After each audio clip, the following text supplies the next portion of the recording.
சற்றுமுன் கிடைக்கப்பெற்ற மிக மிக முக்கியமான செய்தி ஒன்று வெளியாகி உள்ளது. முதல்வர் ஸ்டாலினுக்கு இத்தனை லட்சம் சம்பளமா? அதிர்ச்சியான தகவல் தான் தற்பொழுது நமக்கு கிடைக்கப்பெற்றுள்ளது.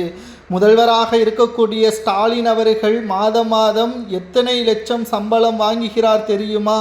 அதனை தொடர்ந்து ஸ்டாலின் அவர்களுக்கு கிடைக்கின்ற அரசு கொடுக்கின்ற சலுகைகள் எவ்வளவு தெரியுமா?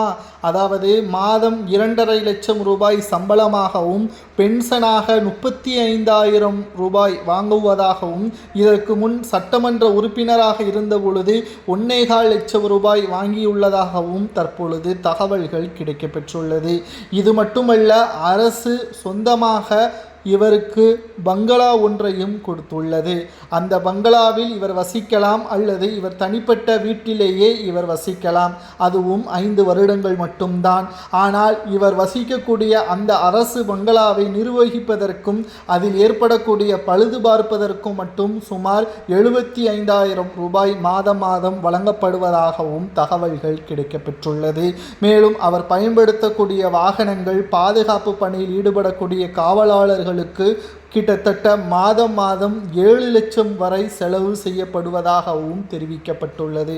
முதல்வராக இருக்கக்கூடிய ஸ்டாலின் அவர்கள் அவசரமாக அவர் பயணங்கள் மேற்கொள்ளும் பொழுது விமானத்தில் சென்றால் அதற்கான சலுகைகளும் விமான பயணம் அனைத்து செலவுகளும் அரசே பொறுப்பேற்கும். இதற்கெல்லாம் மக்களின் வரி பணம்தான் செலவு செய்யப்படுவதாகவும் தகவல்கள் கிடைக்கப்பெற்றுள்ளது. மேலும் 6 மாதத்திற்கு ஒரு முறை அகவிலைப்படி சம்பளத்தின் உயர்வு 3,000 உயர்த்தப்படும். அது 3,000 இருக்கலாம், 2,500 இருக்கலாம். அது காலத்திற்கேற்ப மாறுபடும் என்ற தகவலும் கிடைக்கப்பெற்றுள்ளது. ஒரு முறை முதல்வராக, ஏன் ஒரு நாள் முதல்வராக இருந்தாலே பணி ஓய்வு பெற்றால் கிட்டத்தட்ட, அதாவது அவரது பதவி காலம் முடிந்துவிட்டாலே அவருக்கு ஓய்வூதியமாக 35,000 ஆரம்பத்திலிருந்து கிடைக்கும். ஆனால் மற்ற அரசு அதிகாரிகளுக்கு ஓய்வூதியம் கிடையாது. இதையும் கவனத்தில் நாம் எடுத்துக்கொள்ள வேண்டும். சரி, பன்னீர்செல்வம் அவர்களும் முதல்வராக இருந்தார் அல்லவா? அவருக்கும் இதைதான். எடப்பாடி பழனிசாமி அவர்களும் முதல்வராக பணியாற்றினாரவா? அவருக்கும் இதே சலுகைகள் தான்.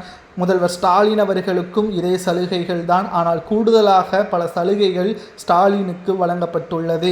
மேலும் அவர் பயணம் மேற்கொள்ளும் பொழுது அவருக்கு ஏற்படக்கூடிய அசம்பாவிதங்கள், மேலும் பாதுகாப்பு உபகரணங்கள் அனைத்திற்கும் பல லட்சங்கள் செலவு செய்யப்படுவதாகவும், கிட்டத்தட்ட ஸ்டாலினுக்கு மட்டுமே மாதம் மாதம் 60 லட்சத்திற்கு மேலாக செலவுகள் செய்யப்படுவதாகவும் தகவல்கள் தற்பொழுது கிடைக்கப்பெற்றுள்ளது.